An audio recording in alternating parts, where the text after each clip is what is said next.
YouTube channel of आंस्टेड chemistry. आज की इस लेक्चर में हम क्रॉस बेंजोइन कंडेंसेशन रिएक्शन और मिक्स बेंजोइन कंडेंसेशन रिएक्शन के बारे में पढ़ेंगे। प्लीज सामने देखना। क्रॉस रिएक्शन और मिक्स बेंजोइन कंडेंसेशन रिएक्शन का मतलब यही है कि जब हम दो डिफरेंट एरोमेटिक एल्डिहाइड के बीच में रिएक्शन करवा देंगे in presence of aqueous ethanolic KCN, in that case जो रिएक्शन होगा उसका ही नाम क्या हो जाएगा, मिक्स बेंजोइन और क्रॉस बेंजोइन कंडेंसेशन रिएक्शन। कुछ समझ में आया? देखो ये एकदम शॉर्ट में मैं यही बोल सकता हूँ, सेल्फ बेंजोइन में मैंने क्या किया था, दो सेम एरोमेटिक एल्डिहाइड के बीच में रिएक्शन करवाया था, पर यहाँ पर हमको दो डिफरेंट एरोमेटिक एल्डिहाइड को लेना पड़ेगा और सेम ही एक्वस इथेनॉलिक केसीएन के बीच में रिएक्शन कर देना पड़ेगा, बस हमारा प्रोडक्ट आ जाएगा। प्रोडक्ट कौन सा आएगा? अल्फा हाइड्रोक्सी कीटोन आएगा। और कौन सा आएगा?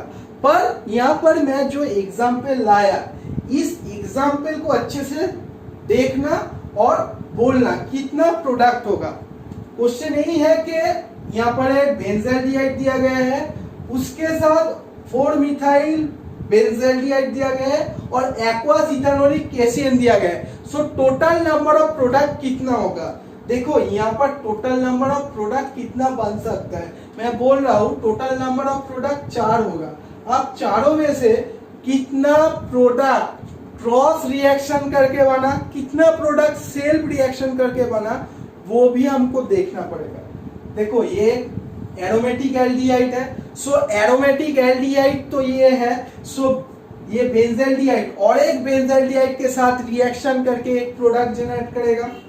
आप बोल सकते हो ये चीज। सिमिलरली ये एरोमेटिक एल्डिहाइड है, ये भी और एक मॉलिक्यूल के साथ, इसका ही एक और मॉलिक्यूल के साथ रिएक्शन करके प्रोडक्ट नंबर 2 जनरेट करेगा। ये जो प्रोडक्ट नंबर 1 और ये जो प्रोडक्ट नंबर 2 है वो सेल्फ रिएक्शन करके आएगा। सिमिलरली ये भी हो सकता है कि ये एज अ डोनर मॉलिक्यूल काम करे और ये एज अ एक्सेप्टर मॉलिक्यूल काम करे। ये जो चीज मैं बोल रहा हूँ donor molecule as a acceptor molecule, ये चीज आप लोग नहीं समझ पाओगे अगर पार्ट नंबर 1 नहीं देखे हो। प्लीज जाके देख लो, इसलिए मैं बोला क्योंकि कॉन्सेप्चुअली आपको साउंड होना चाहिए तभी ये चीज देखो, क्योंकि कॉन्सेप्ट अगर नहीं क्लियर है तो देख के भी कोई समझ नहीं आएगा।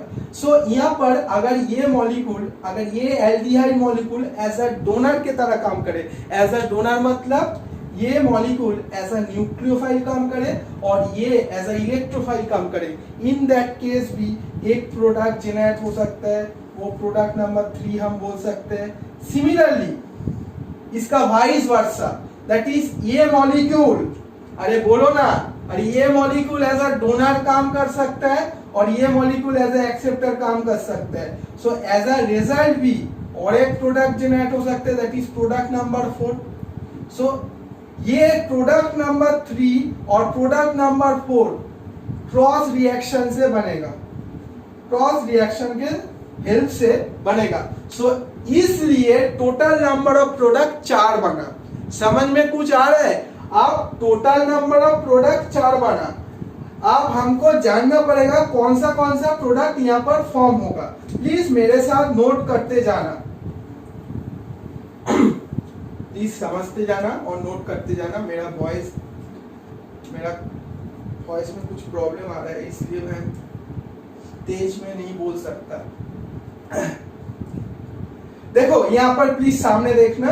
बेंजल्डिहाइड मैंने क्या बोला, बेंजल्डिहाइड और एक बेंजल्डिहाइड मॉलिक्यूल के साथ रिएक्शन करके प्रोडक्ट नंबर 1 जनरेट कर सकते हैं। और एक चीज, ये जो प्रोडक्ट मैं लिखूंगा ये शॉर्ट ट्रिक की मदद से लिखूंगा। सो पहला मॉलिक्यूल ऑफ बेंजल्डिहाइड को कीटोनिक फॉर्म में रहने दो और बाद में जो मॉलिक्यूल है उसको रिड्यूस कर दो। सो पहला प्रोडक्ट यही बनेगा। सिमिलरली इसको ही अगर मैं दिखाऊं, सेम पहले को कीटोनिक फॉर्म में रख दो, सेकेंड की रिडक्शन कर दो, सो ये प्रोडक्ट नंबर 2 बनेगा। समझ में आ रहा है कुछ? अगर नहीं आ रहा है प्लीज पार्ट नंबर 1 देखो। ये प्रोडक्ट नंबर 2, ये प्रोडक्ट नंबर 1। अब ये मॉलिक्यूल अगर डोनर के तरह काम करे, दैट इज आप बोल सकते हो न्यूक्लियोफाइल के तरह काम करे ये मॉलिक्यूल, तो ये मॉलिक्यूल को एज अ कीटोनिक फॉर्म ही रख दो और इसका रिडक्शन कर दो, तो ये प्रोडक्ट नंबर हमारा 3 जनरेट होगा। अब सो ये मॉलिक्यूल एज अ इलेक्ट्रोफाइल काम किया। अब ये भी बन सकता है ना कि ये मॉलिक्यूल एज अ इलेक्ट्रोफाइल काम करे और ये मॉलिक्यूल एज अ न्यूक्लियोफाइल काम करे। सो वहां पर जो प्रोडक्ट फॉर्म होगा वो कैसा दिखाई देगा? ये molecule in that case as a ketonic form ही रह जाएगा। ये मैं रेड पेन की मदद से लिख रहा हूं।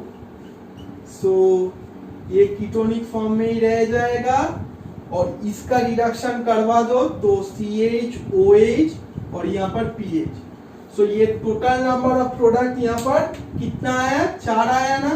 समझ में आया? अब यहाँ पर देखो क्रॉस प्रोडक्ट जो बना वही हमारा मेन टारगेट है। ये प्रोडक्ट नंबर 1 और प्रोडक्ट नंबर 2 को आप मत देखो।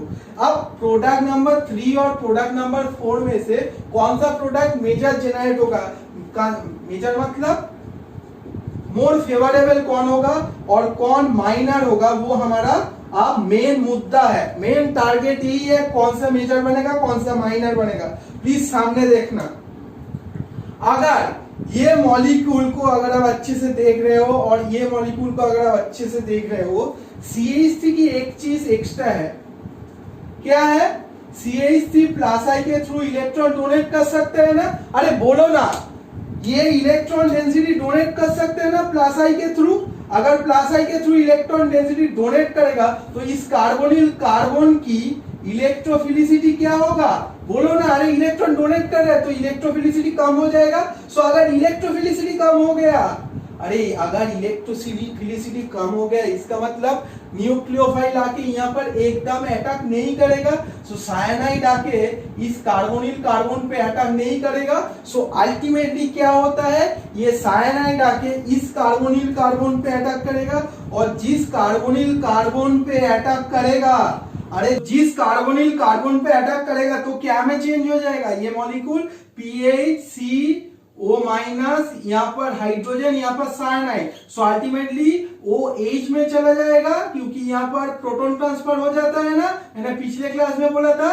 तो ये कार्बन आयन में फॉर्म हो जाएगा तो ये मॉलिक्यूल एज ए न्यूक्लियोफाइल काम करेगा। और इसको आप ऐसे भी बोल सकते हो डोनर एल्डिहाइड मॉलिक्यूल। और जो डोनर एल्डिहाइड मॉलिक्यूल बनता है उसको मैंने क्या बोला था शॉर्ट ट्रिक में? उसको कीटो फॉर्म में ही रहने दो।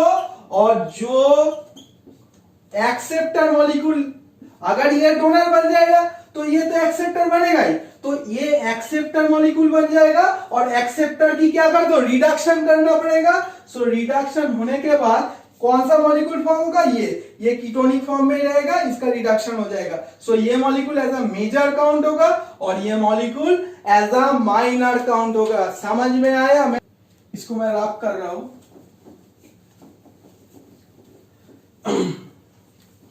देखो एक चीज प्लीज नोट करते जाना कि एक रिएक्शन में 2 डिफरेंट एरोमेटिक एल्डिहाइड हमको दे दिया। अब उनमें से कौन सा एल्डिहाइड एज अ डोनर काम करेगा और कौन सा एज ए एक्सेप्टर की तरह काम करेगा, वो हमको पहले पहचानना आना जरूरी है। सो आप टॉपिक लिखो donor and acceptor selection in benzoin reaction.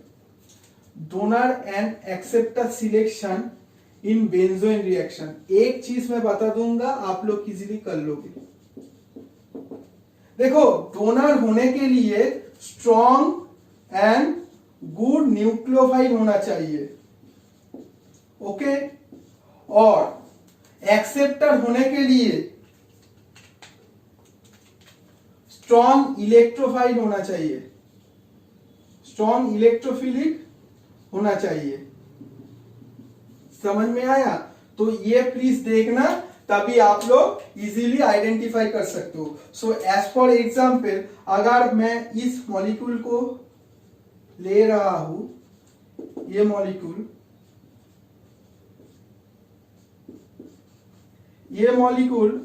ऐसा एक्सेप्टर काम करेगा और ऐसा डोनर काम करेगा। आप ही बोलो, ये नाइट्रोजन की इलेक्ट्रॉन डेंसिटी प्लस एम के थ्रू डोनेट करेगा, और अगर प्लस एम के थ्रू डोनेट करेगा, अरे प्लस एम के थ्रू अगर डोनेट करेगा तो इस कार्बोनिल कार्बन की इलेक्ट्रोफिलिसिटी को कम कर देगा। सो इसका मतलब ये मॉलिक्यूल एज अ न्यूक्लियोफाइल काम कर सकता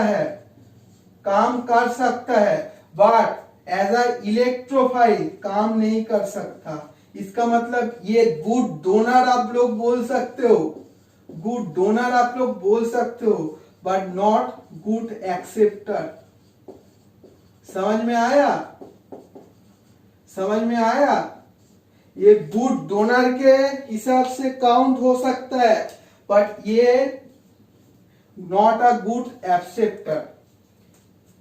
सिमिलरली अगर और एक एग्जांपल की अगर मैं बात बताऊं, NO2 है, NO2 के साथ अगर ये मॉलिक्यूल दे दिया, दैट इज 4 नाइट्रोबेंजाइलडिहाइड। अब ये क्या करेगा? अरे Na2 इलेक्ट्रॉन विथड्रॉइंग ग्रुप है, खींचेगा इलेक्ट्रॉन डेंसिटी अपने तरफ। अगर खींचेगा तो इस कार्बोनिल कार्बन की क्या बढ़ जाएगा? कार्बोनिल कार्बन की del plus that is electrophilicity बढ़ जाएगा, और अगर इलेक्ट्रोफिलिसिटी बढ़ जाए तो ये molecule as a good acceptor काम करेगा, but not a good donor. ये डोनर के तरह काम नहीं कर सकता क्योंकि इलेक्ट्रॉन डेंसिटी खींच लिया है, इसलिए ये गुड एक्सेप्टर के तरह काम करेगा। समझ में आ रहा है? तो अगर एक एग्जांपल की अगर मैं बात बताऊं, इसके और इसके बीच में रिएक्शन करवा दो in presence of aqueous ethanolic KCN, तो क्या प्रोडक्ट फॉर्म होगा? बोलो बोलो, क्या प्रोडक्ट होगा? ये एज अ न्यूक्लियोफाइल काम करेगा और ये एज अ इलेक्ट्रोफाइल काम करेगा। सो इसको कीटो फॉर्म में रहने दो और इसका रिडक्शन करवा दो। सो अल्टीमेटली जो प्रोडक्ट यहां पर फॉर्म होगा, मैं यहां पर लिख रहा हूं, यहां पर मैं ऊपर लिख रहा हूं, जो प्रोडक्ट फॉर्म होगा वो ऐसा दिखाई देगा। सो जो न्यूक्लियोफाइल के तरह दैट इज डोनर के तरह काम करेगा उसको कीटो फॉर्म में रहने दो, और जो एक्सेप्टर के तरह काम करेगा उसका रिडक्शन करवा दो। सो यही हमारा प्रोडक्ट होगा।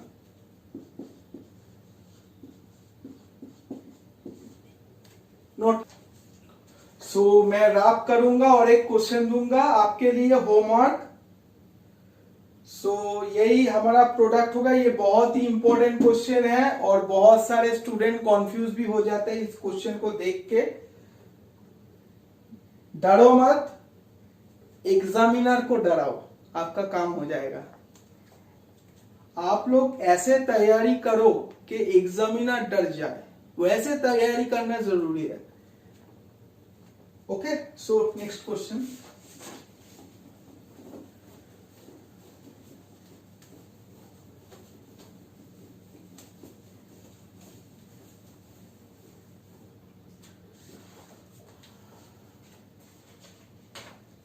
अगर ये क्वेश्चन आ जाए कि बेंजाइलडिहाइड के साथ Ime2n और उसके साथ ये मॉलिक्यूल, दैट इज इस मॉलिक्यूल का नाम क्या है? बोलो। 4 डाइमिथाइल एमाइनो बेंजाइलडिहाइड, उसके साथ क्या दिया गया है? साइनाइड, ETOH और पानी। क्या प्रोडक्ट फॉर्म होगा? और उसके साथ और एक मॉलिक्यूल भी दिया गया है।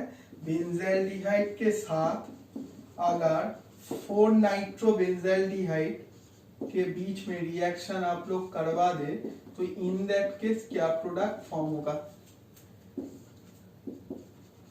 ओके, सो मैं इसका हिंट दे रहा हूं, आप लोग प्लीज इसका आंसर कर लेना। हिंट तो ऑलरेडी मैं पिछले क्वेश्चन में भी दिया।